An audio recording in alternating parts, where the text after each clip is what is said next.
Hello everyone, welcome to Dakshina e-classroom program. So in last lecture we were talking about rectilinear motion. It's a revision lecture for NEET aspirant and let's continue here with the अपने last class में uniformly accelerated motion तक discuss किया था.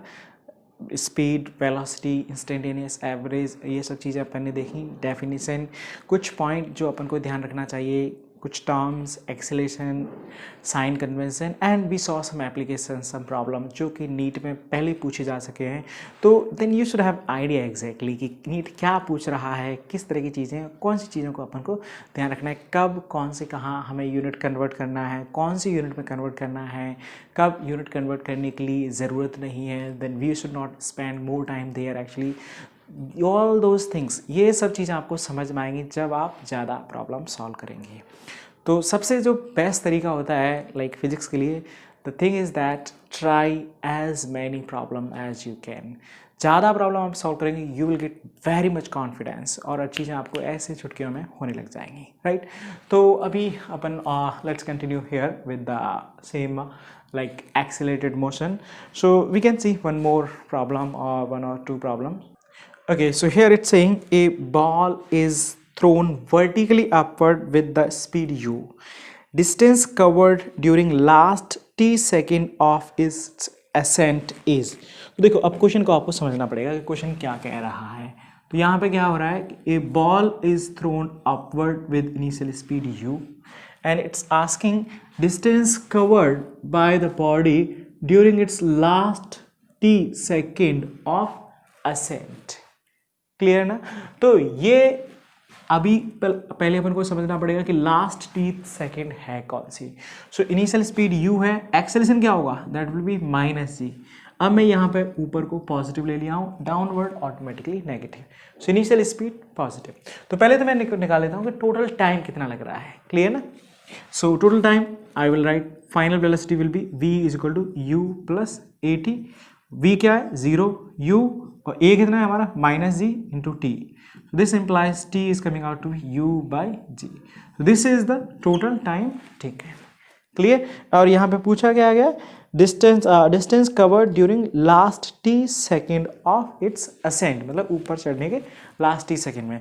तो हम ये क्या हमारे पास रिलेशन है as nth second, that is u plus a by 2 into 2n minus 1.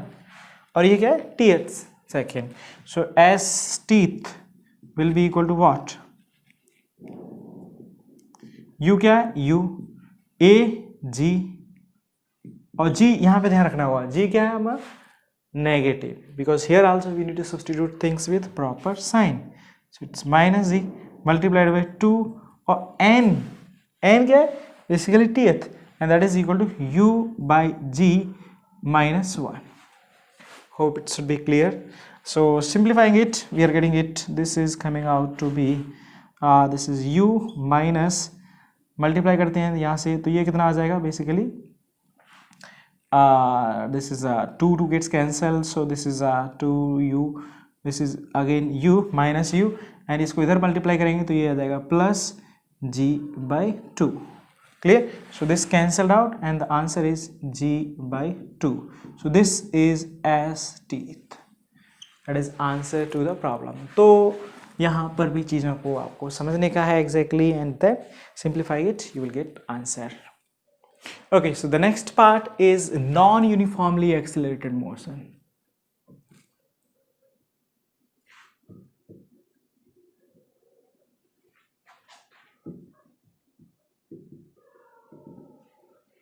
Clear. Non uniformly accelerated motion का मतलब है, यूनिफॉर्मली का मतलब अपन ने समझ लिया, मतलब जहाँ पे एक्सेलरेशन क्या है कांस्टेंट है. नॉन का मतलब कि नहीं है constant. So means the condition, the situation where acceleration is not constant. अब यहाँ पे क्या होता है, आपको एक मैथमेटिकल फंक्शन दे रखा होता है, जैसे आप डिफरेंशिएशन, इंटीग्रेशन वगैरह में मैथमेटिक्स में जो पढ़ते हैं, तो वो क्या है, जो एक्सेलरेशन है ना हमारा, वो टाइम के हिसाब से बदल सकता है, एक्सेलरेशन हमारा डिस्टेंस के हिसाब से बदल सकता है, एक्सेलरेशन हमारा वेलोसिटी का भी फंक्शन हो सकता है, मतलब वेलोसिटी के अकॉर्डिंग भी चेंज हो सकता है, राइट. तो अगेन पॉइंट इज कि हर एक सिचुएशन में कैसे डील करना है, we discuss that part in detail in our regular lecture. यहाँ पे मैं आपको थोड़ी सी चीज़ें बताऊंगा and then we will see some problem, so that should make things clear because it's not possible to go and discuss every point in detail, right? तो condition ये है कि नॉन यूनिफॉर्मली एक्सेलरेटेड मोशन का मतलब हो गया acceleration a is not constant, clear? a not constant means तो a आपका बदल सकता है टाइम के हिसाब से, a can be function of displacement and a can be function of velocity। जो भी सिचुएशन है यहाँ पर, तो हर एक केस के लिए करना ये है, आपको जो कंडीशन आपको लगानी है वो ये है that you have to either integrate the things और टू डिफरेंशिएशन। अब पॉइंट ये बचता है कि कहाँ इंटीग्रेशन करना है, कहाँ डिफरेंशिएशन करना है, right? That is the again confusion. तो अब देखो आपको क्या है, वेलोसिटी अगर आपको दी गई है तो हमें क्या पता है, वेलोसिटी का स्लोप एक्सेलरेशन देता है और स्लोप का मतलब बेसिकली होता है डिफरेंशिएशन।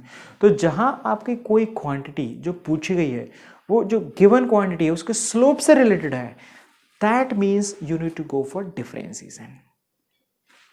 और अगर एरिया से रिलेटेड है, जैसे मैं सिंपल एग्जांपल के लिए कि आपको वेलोसिटी का टाइम का फंक्शन दे दिया गया है, अब आपको टी टाइम पे डिस्प्लेसमेंट पूछा जाता है, तो वी टी ग्राफ का जो एरिया है वो डिस्प्लेसमेंट आता है। तो जो फंक्शन आपको दे रखा है v फंक्शन ऑफ t, अब वहाँ पे आप फंक्शन से जब डिस्प्लेसमेंट निकालोगे तो कैसे निकालोगे, एरिया से। और एरिया कैसे कैलकुलेट करते हैं, by integration. So I hope these things like make little sense to you people, because जहाँ आपको, क्योंकि ये चीज़ें अगेन थोड़ा सा अगर आप चीज़ें समझते हैं, आपको मैथमेटिक्स डिफरेंशिएशन इंटीग्रेशन थोड़ी सी चीज़ें अगर क्लियर है, then I don't think that people should have any problem. But अगर थोड़ी सी परेशानी है तो फिर कुछ नहीं किया जा सकता, you have to go with the back point and you have to make it clear, differentiation integration a little bit and then come back. That will be the only best option you can have actually, because करना है basically differentiation integration, जहाँ ज़रूरत पड़ेगी ना वहाँ करना ही पड़ेगा, कोई और ऑप्शन है ही नहीं, राइट ना? So that is my point actually. तो डिपेंडिंग ऑन कि आपको क्या कंडीशन है, थोड़ी सी चीज़ें आपको क्लियर हो जाएंगी। अगर आपको ज़्यादा डाउट है then go for detail lecture based on this topic, okay? तो यहाँ पे हमें लाइक सिंपल चीज़ें मैं ये देता हूँ कि लाइक कभी कभी आपको वेलोसिटी फंक्शन ऑफ टाइम दे रखा है, तो अब एक्सेलरेशन क्या आ जाएगा, एक्सेलरेशन हमें पता है dv/dt, मतलब कि ये क्या आ जाएगा, डिफरेंशिएशन आ जाएगा dv/dt ऑफ ft, सही ना? ऐसे ही कभी कभी आपको like acceleration function of velocity या एक्सेलरेशन फंक्शन ऑफ कुछ और क्वांटिटी का दे दिया जाएगा, तो उसके हिसाब से आपको चीज़ों को डील करना है। जो पॉइंट यहाँ पे आपको ध्यान रखना है वो ये है कि जब चीज़ें वेरिएबल हैं, कांस्टेंट नहीं है, पहली बात तो जो 4 स्टैंडर्ड इक्वेशन ऑफ मोशन है वो डेफिनेटली नहीं लगानी है।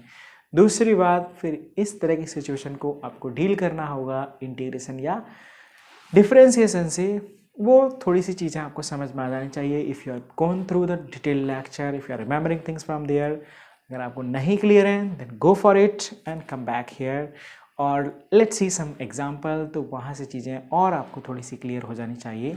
then it will be like you should be in position to solve problem based on this concept also. So let's see some problem.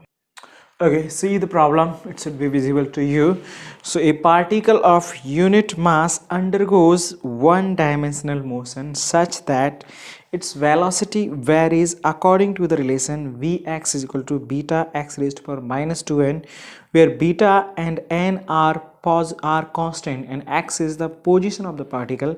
Acceleration of the particle as function of x is given by. So this is the problem. So question क्या कह रहा है यहाँ पे, that mass of the particle is given as 1 and its velocity is varying with position and that is given as beta x raised to power minus 2n. तो इस हिसाब से तुम्हारी velocity vary कर रही है और velocity का मतलब क्या हो गया, this where it's given as that velocity beta is constant, n is constant and x is your position, तो मतलब velocity means dx by dt, तो इसका वैल्यू ये दे रखा है। यहाँ आपको समझ में आना चाहिए। अब पूछा क्या गया है, acceleration of the particle as function of x. So पूछा गया है आपको एक्सेलरेशन ऑफ पार्टिकल पूछा गया है। This is what we need to find. अब देखो एक्सेलरेशन कहाँ से आएगा, acceleration is equal to dv/dt।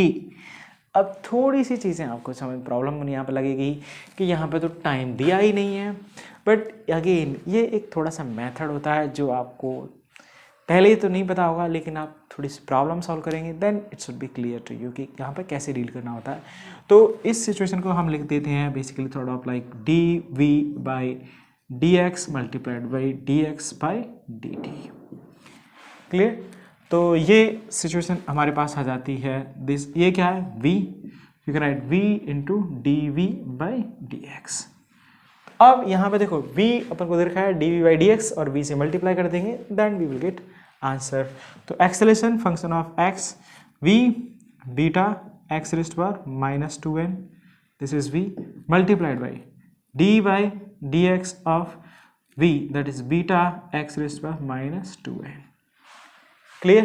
तो ये कितना आ जाएगा, a is coming out to be beta x raised power -2n multiplied by differentiation of this, so beta constant x power -2n का differentiation is -2n x raised power -2n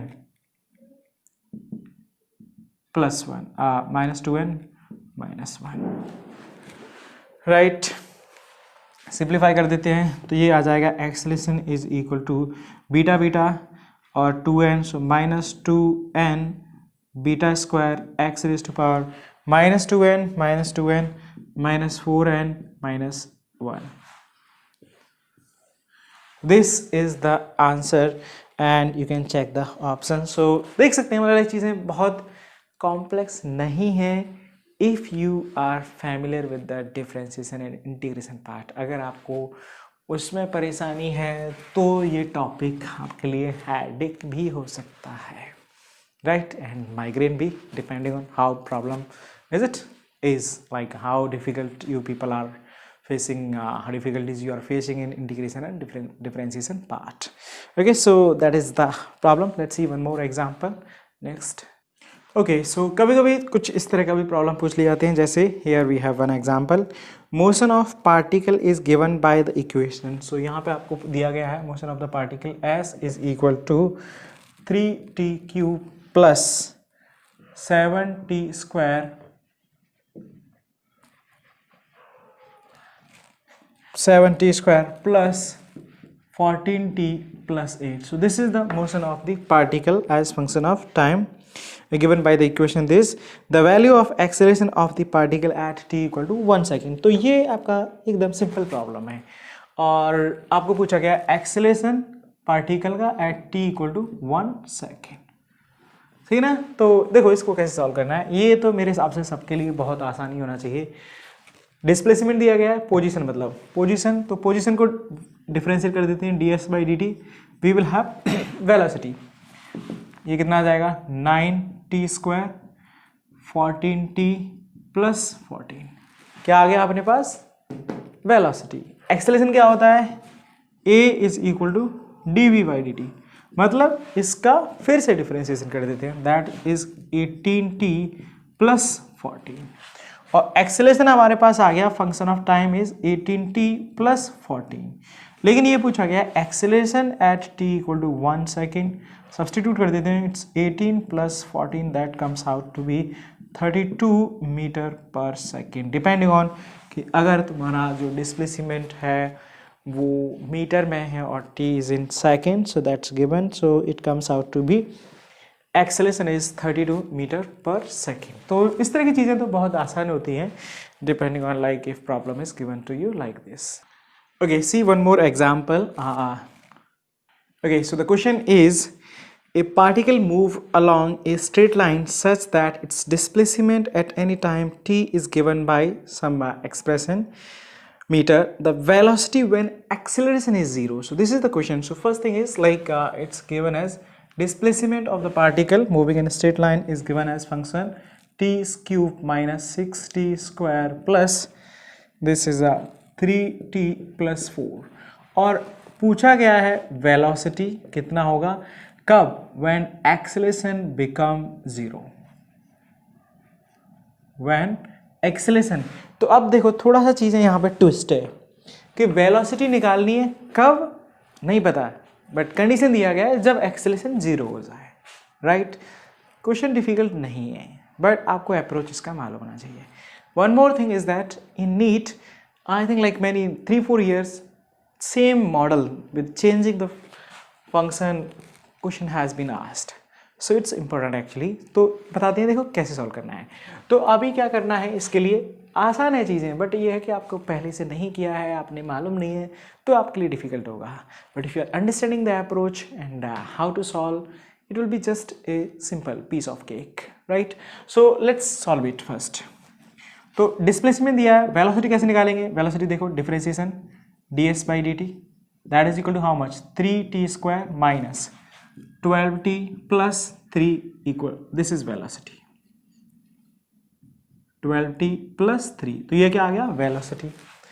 next acceleration that will be dv/dt, मतलब इसका differentiation, that is equal to 60 minus 12।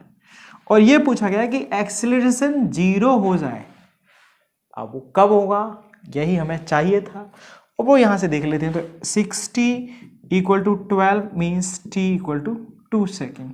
तो पहली बात तो हमें ये clear हो गया कि एक्सेलरेशन 0 कब होगा, that comes out to be t equal to 2 second. अब पूछा गया कि इस टाइम पे जब एक्सेलरेशन 0 होगा उस टाइम पे वेलोसिटी कितनी है, तो क्या है इसमें रख देते हैं वेलोसिटी में।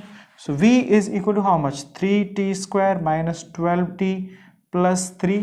अब इसमें वेलोसिटी की वैल्यू निकाल देते हैं t बराबर 2 सेकेंड पे, क्योंकि यही वही इंटरवल है, टाइम है जहाँ पे एक्सेलरेशन 0 है। तो यहाँ पे रख देते हैं। सो 3 multiplied by 4 minus 12 multiplied by 2 plus 3, and this comes out to be 12 minus 24 plus 3, so this is minus 12 plus 3, that is equal to minus 9 meter per second। So this is the velocity of particle when acceleration will be 0।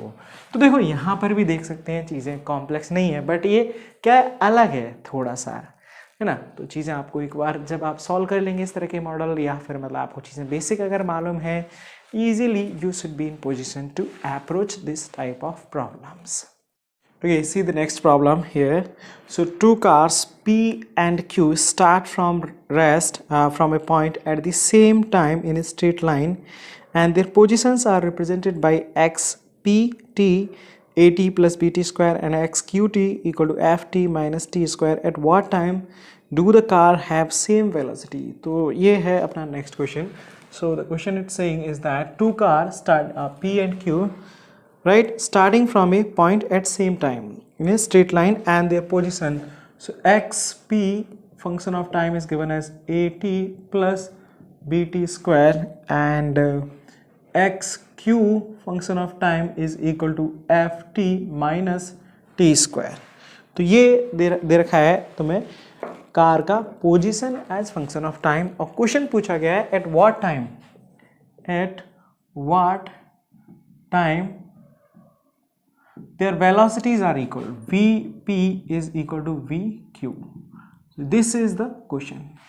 देखो question ये भी चीज़ें like simple है अगर आपको समझ में आता है।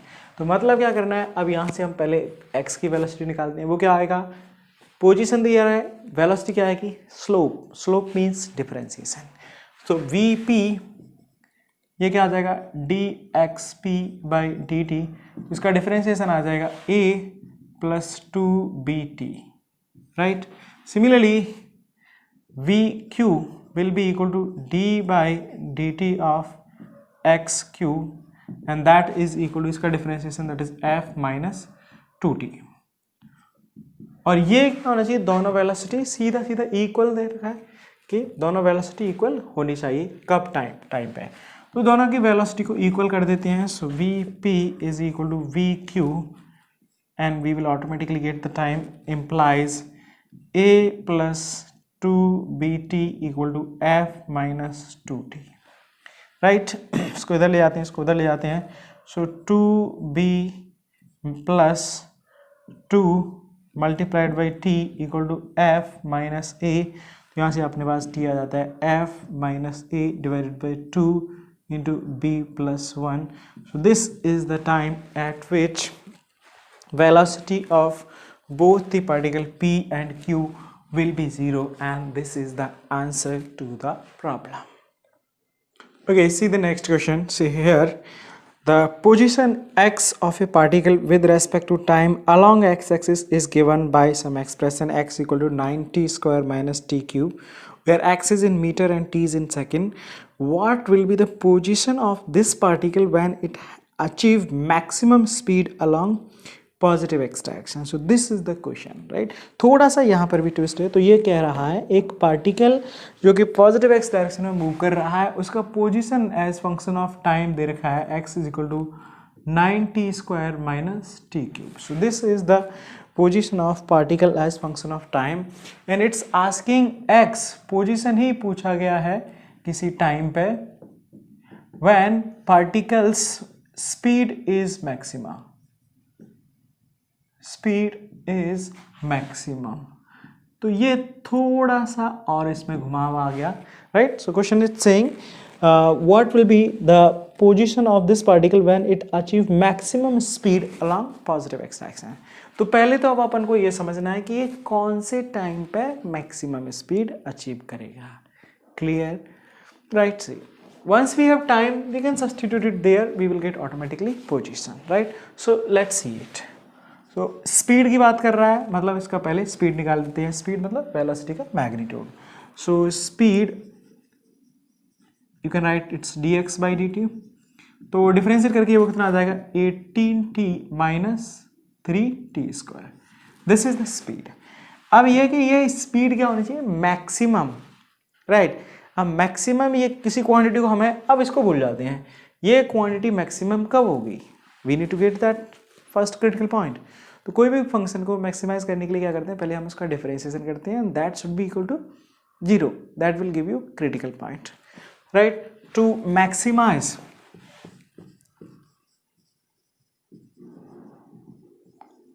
स्पीड, तो उसके लिए पहले critical point means d. Let's say speed को मैं s से लिख देता हूँ, like say write it v. So dv by dt that is equal to how much, 18 minus 60 equal to 0, क्योंकि ये 0 होना चाहिए स्लोप. इसका slope that means t is equal to 3 second. तो ये तो अब देखो कंडीशन क्या है कि एक ही क्रिटिकल पॉइंट है जो ज़्यादा चेक करने की आपको ज़रूरत नहीं है. ऑटोमेटिकली मैक्सिमम पूछ रहा है तो यही टाइम होगा जहाँ पे मैक्सिमम वेलोसिटी हो सकती है. बाकी आप चाहो तो इसको एक बार और डिफरेंशिएट करके, तो वो आपको क्या होगा, डबल डिफरेंशिएशन इस फंक्शन का, तो वो आपको चेक करके बता देगा कि इस पॉइंट पे इस टाइम पे डबल डिफरेंशिएशन ग्रेटर देन 0 है या लेस देन 0. सो मैक्सिमा के लिए लेस देन 0 होना चाहिए. तो वो हम चेक करके देख सकते हैं. हालांकि यहाँ पे आपको चेक करने की ज़रूरत नहीं है, क्योंकि हमें टाइम भी सेव करना है. क्लियर है. तो अपने पास क्रिटिकल पॉइंट आ गया, तो ये टाइम आ गया कि जहाँ पे स्पीड क्या होगी, मैक्सिमम होगी. अब इसी स्पीड पे पोजीशन पूछी गई है. So position at t equal to 3 second. Clear. तो पोजीशन 3 सेकेंड पे कितनी होगी, तो वो निकाल सकते हैं यहाँ से. So x at t equal to 3 will be equal to what, 9 multiplied by 9 minus it's 27. Hope it's clear. 9t square minus t cube, because t is 3 second. So ये कितना आ गया 81 minus 27, and that comes out to be 54 meter. So this is the distance or position of particle at the moment when speed is maximum. Hope it's making sense. देखो तो यहाँ पे क्या हो रहा है, अपन ने लास्ट के 2-3 क्वेश्चन देखे, उसमें क्या कर रहा है कि एक क्वांटिटी पूछ रहा है कि ये क्वांटिटी की वैल्यू बताओ जब दूसरी कंडीशन सेटिस्फाई हो. तो अब करना क्या है, आपको पहले वो क्वांटिटी निकालने का है, मतलब उसका एक्सप्रेशन. फिर दूसरी कंडीशन को सेटिस्फाई करने के लिए जो पॉइंट आएगा, मतलब कभी टाइम हो सकता है, कभी पोजीशन हो सकती है, कभी वेलोसिटी हो सकती है, तो वो आपको पॉइंट निकालने का है.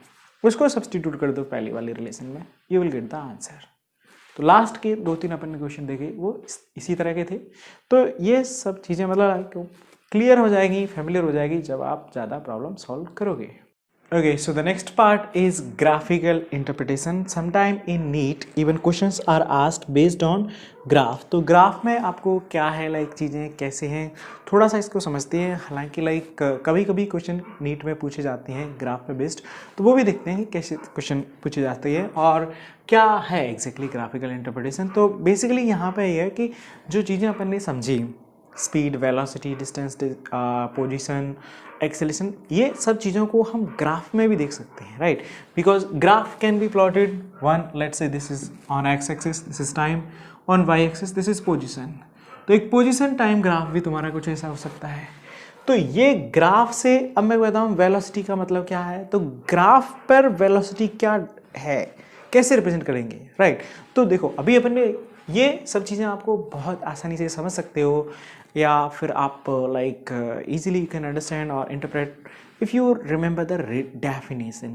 तो डेफिनेशन क्या कहती है, वेलोसिटी क्या है, slope of position time graph. और स्लोप का मतलब क्या होता है, स्लोप का मतलब डिफरेंशिएशन, और या फिर आप ऐसे समझो वेलोसिटी मतलब क्या है, डिफरेंशिएशन, और डिफरेंशिएशन मीन्स स्लोप.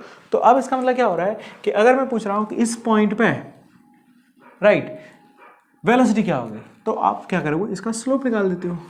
या फिर आप क्या करते हो, आपको पूछा जाता है कि किस पॉइंट पे वेलोसिटी जीरो होगी, तो अब वेलोसिटी का मतलब आपको समझ में आना चाहिए. वेलोसिटी का मतलब है कि इस ग्राफ का स्लोप. अब आपको चेक क्या करना है कि इस ग्राफ का स्लोप कहाँ जीरो हो रहा है. तो वन पॉइंट इज हियर, यहाँ पे जीरो हो रहा है, अनदर पॉइंट इज हियर, जहाँ पर भी स्लोप जीरो हो रहा है. क्लियर ना. तो यहाँ कुछ पॉइंट्स हैं बेसिकली जो आपको समझ में भी आने चाहिए और ये आपको याद भी रखने चाहिए. पॉइंट ये है, first point, slope of position time. This is basically time graph is equal to velocity. मतलब कि अगर आपके पास पोजीशन टाइम ग्राफ है तो उसका स्लोप देख लो तो वो क्या हो जाएगा, उस पार्टिकल की वेलोसिटी दे देगा. क्लियर. तो यहाँ पे आप देख सकते हैं कि यहाँ से देखेंगे तो स्लोप क्या हो रहा है, पहले बेसिकली घट रहा है, तो मतलब वेलोसिटी घट रही है. वेलोसिटी घट रही मतलब रिटार्डिंग मोशन है. थोड़ा सा यहाँ जाओगे तो मतलब यहाँ पर भी वेलोसिटी घट रही है, फाइनली जीरो हो जा रही है. So like that is the thing. तो आपको लॉजिकली ये भी पूछी जा सकती है कि वेलोसिटी, जैसे मैं सिंपल सा एक क्वेश्चन लाइक यहाँ पर दे देता हूँ आपको एग्जाम्पल के लिए, कि किसी पार्टिकल का position time graph S T graph is given to you like this. अब आपको मैं यहाँ पे पूछ लिया था the particles acceleration is positive और नेगेटिव, है ना, और जीरो. तो आप कैसे चेक करेंगे, बहुत आसान है अगर आपको समझ में आता है तो. अब समझना क्या है, यहाँ पे देखो पोजीशन टाइम है, तो अब यहाँ से हम क्या देख सकते हैं, वेलोसिटी. और वेलोसिटी अगर हमारी कांस्टेंट है तो मतलब एक्सेलरेशन क्या है, जीरो. अगर हमारी वेलोसिटी घट रही है मतलब एक्सेलरेशन क्या हो गया, नेगेटिव. अगर हमारी वेलोसिटी बढ़ रही है इसका मतलब क्या हो गया, एक्सेलरेशन पॉजिटिव है. तो वही हमें चेक करना है. अब वेलोसिटी कहाँ से देखते हैं, वेलोसिटी स्लोप से देखते हैं. तो यहाँ पे देखो स्लोप इनिशियली क्या है, ऑलमोस्ट जीरो, फिर स्लोप थोड़ा बड़ा, फिर स्लोप और बड़ा, फिर स्लोप और बड़ा, फिर स्लोप और बड़ा. तो इसका मतलब क्या हुआ, slope is increasing. That means this implies velocity is increasing. Clear ना. वेलोसिटी क्या हो गया, इंक्रीजिंग हो गया. वेलोसिटी इंक्रीजिंग है तो वो कब होगा, जब एक्सेलरेशन पॉजिटिव हो. So this implies acceleration of particle is positive, because then only it will happen. Clear, hope it makes sense to you. तो इसका मतलब क्या हुआ कि इस पार्टिकल के लिए अब आपको पूछा था एक्सेलरेशन पॉजिटिव है, नेगेटिव है, zero. You should be in position to answer that, and that's easy, straight forward. Acceleration of the particle will be positive. तो आपको कहाँ से समझ में आया, ग्राफ से. So this is the point कि स्लोप ऑफ एस टी मतलब पोजीशन टाइम ग्राफ का स्लोप आपको वेलोसिटी देता है. ये आपको याद भी रखना चाहिए और ये आपको समझ में भी आना चाहिए क्यों, कैसे, क्या हो रहा है और स्लोप का मतलब क्या होता है. क्लियर ना. Similarly slope of V T graph मतलब velocity time graph, velocity time graph gives acceleration. तो वीटी ग्राफ का स्लोप क्या देगा तुम्हें? एक्सेलरेशन। क्लियर ना? तो यहाँ से मतलब एग्जैक्टली वही चीज़ है। स्लोप का भी मतलब आपको समझ में आना चाहिए, टेंजेंट इज इट, स्लोप कैसे निकालते हैं और क्या मतलब है। सो slope of VT graph gives you acceleration. And the third point is area under ST graph. मतलब एसटी का मतलब क्या होगा? Again position time graph.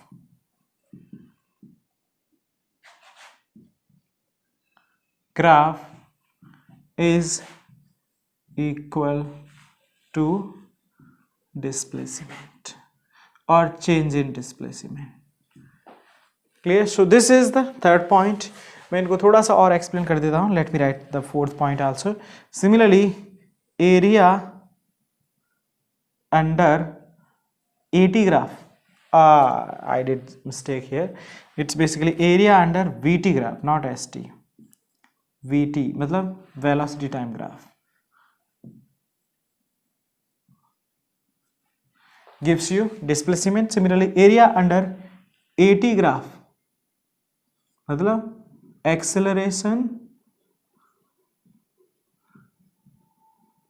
time graph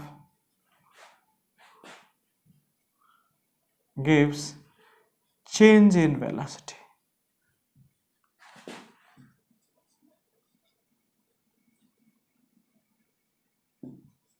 तो ये 4 पॉइंट हैं जो आपको ग्राफ को समझने में काफ़ी मदद कर सकते हैं आपकी।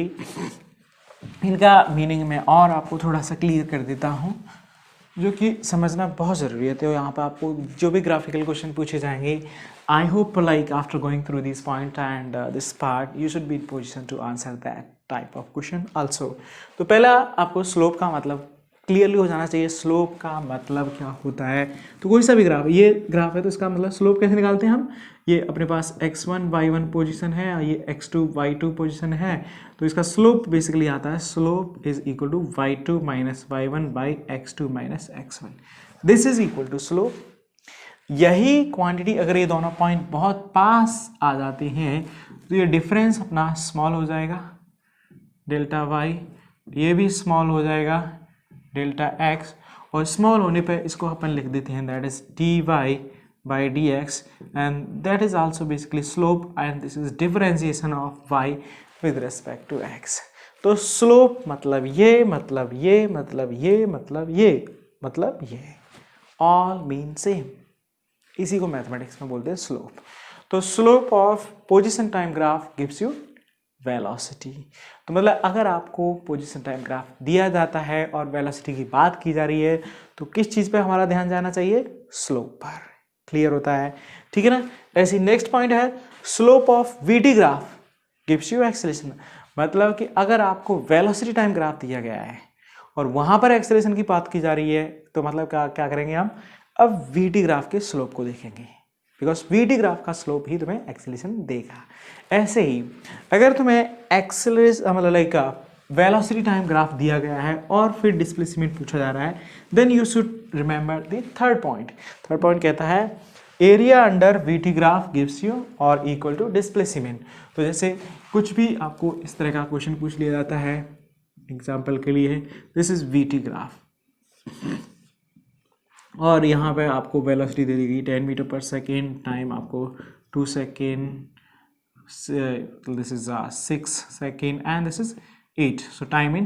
अब आपको पूछ लिया जाएगा what is the displacement at t equal to 8 second, what is the displacement at t equal to 6 second, या फिर t इक्वल टू 6 से 8 सेकेंड में कितना डिस्प्लेसमेंट है। तो इसका मतलब क्या करना है कि आपको ये एरिया निकालने का है, राइट? एरिया कितना हो जाएगा? This is 10, this is 2, so area is coming out to be, तो डिस्प्लेसमेंट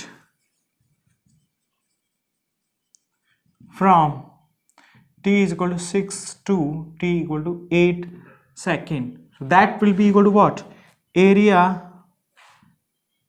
under graph, और वो कितना हो जाएगा?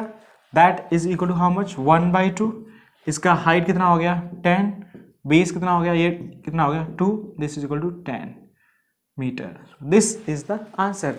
तो डिस्प्लेसमेंट 6 to 8 सेकंड में कितना हो गया, दैट इज 10 मीटर। टोटल हम यहाँ से यहाँ तक का भी डिस्प्लेसमेंट वो क्या होगा, उसका एरिया निकालेंगे। तो आपको जो भी पूछा जाए यहाँ पे पूछ लिया जाएगा कि कौन से टाइम पे डिस्प्लेसमेंट मैक्सिमम होगा अगर किसी पार्टिकल का वेलोसिटी इस तरह से बदल रहा है। फाइनली 8 सेकंड पे वो वेलोसिटी 0 हो जा रहा है, मतलब रुक जा रहा है particle.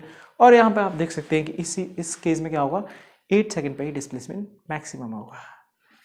It's not always true that जो मैक्सिमम पार्टिकल टाइम के लिए ट्रेवल कर रहा है वही टाइम पे डिस्प्लेसमेंट मैक्सिमम होगा। No, that will depend on the problem. Clear ना? तो यहाँ पे ये हमारा समझ में आ गया। यहाँ से मैं पूछता हूँ कि अगर तुम्हें लाइक यहाँ से यहाँ तक के लिए 2 से 6 सेकंड के लिए एक्सेलरेशन कितना है, या फिर 4 सेकंड पे एक्सेलरेशन कितना है, तो मतलब इस ग्राफ का स्लोप को हम देखेंगे। Hope it's making sense. And similarly area under 80 graph gives you change in velocity. तो ऐसे ही अगर आपको 80 ग्राफ दिया जाता है और वेलोसिटी किसी पॉइंट पे पूछी जाती है, या 2 इंटरवल ऑफ टाइम के बीच का चेंज इन वेलोसिटी पूछा जाता है, तो फिर से आप क्या करेंगे, जो वीटी ग्राफ दिया गया है उसका क्या करेंगे, हम एक्स एरिया निकालेंगे and that will give you the change in velocity. So this is about these 4 points जो कि आपको ग्राफ को समझने में हेल्प करेंगे definitely, and you should be in position to answer the questions coming based on graph from this part. Let's see some example which NEET has asked in previous year. Okay, so see one question coming based on graph asked in previous NEET. So here the question should be visible to you. The displacement time graph of a moving particle is shown below. The instantaneous velocity of the particle is negative at the point. Let me draw the graph also. And so यहाँ पे आपको दिया गया है एक question, the displacement time graph of a particle. So ST graph of a particle is given to you like this. Clear? And here points are mentioned. So this is your displacement ST graph, and this is point C and point D. This is point E and this point is F. और यहाँ पे पूछा गया है क्या, the instantaneous velocity of particle is negative at the point. तो अब देखो क्या कह रहा है, इंस्टेंटेनियस वेलोसिटी नेगेटिव होगी, मतलब हमें ये चेक करना है कि वेलोसिटी नेगेटिव किस पॉइंट पे होगी। अब वेलोसिटी कहाँ से आएगी, by just remembering those 4 point you should be understanding that velocity means slope, और स्लोप यहाँ पे अब आपको चेक करना है कि स्लोप कब नेगेटिव है, या फिर किस पॉइंट पे स्लोप नेगेटिव है। सी पॉइंट पर स्लोप नेगेटिव है, डी पॉइंट पर स्लोप 0 है, एफ पॉइंट पे not negative, E point yes it is negative, C पर भी नेगेटिव नहीं है, पॉजिटिव है। तो यहाँ से आप बहुत आसानी से आंसर कर सकते हो that C is the point at which slope is negative, slope is negative, और स्लोप ही यहाँ का क्या होगा, slope is equal to velocity. मतलब क्या हुआ, कौन से पॉइंट पे वेलोसिटी नेगेटिव होगी, and that answer is point E. So E is the point at which velocity of the particle will be negative, right.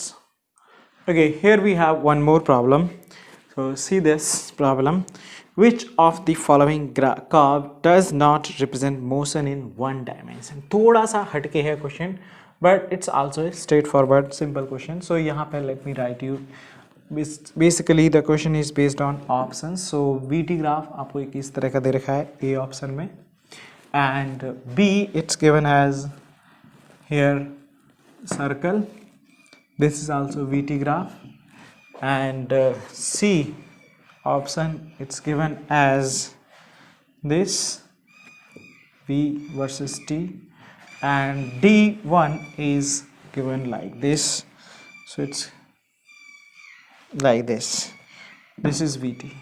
अब आपको ये पूछा ना गया है which of the following curve does not represent motion in one dimension। एक one dimension में इन curve में से कौन सा कर्व मोशन इन 1D को रिप्रेजेंट नहीं कर सकता और नहीं करता। तो अब इसके लिए आपको थोड़ा सा समझना पड़ेगा कि मतलब वो चेक कैसे करेंगे कि कोई कर्व मोशन इन 1D को रिप्रेजेंट करेगा कि नहीं। अच्छा ये बताओ, अगर मोशन इन 1D को कोई रिप्रेजेंट कर रहा है तो क्या किसी भी पार्टिकल की एक ही टाइम पे 2 वेलोसिटी हो सकती हैं, या फिर दो पोजीशन हो सकती हैं, क्योंकि पार्टिकल किसी एक टाइम पे कहीं एक पोजीशन पे होगा, अगर यहाँ है तो दूसरी जगह नहीं होगा, अगर वहाँ है तो यहाँ नहीं होगा. Understanding that.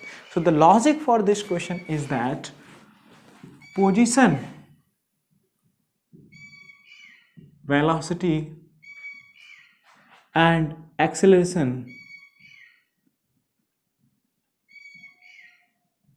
of particle must have a single value at one moment of time.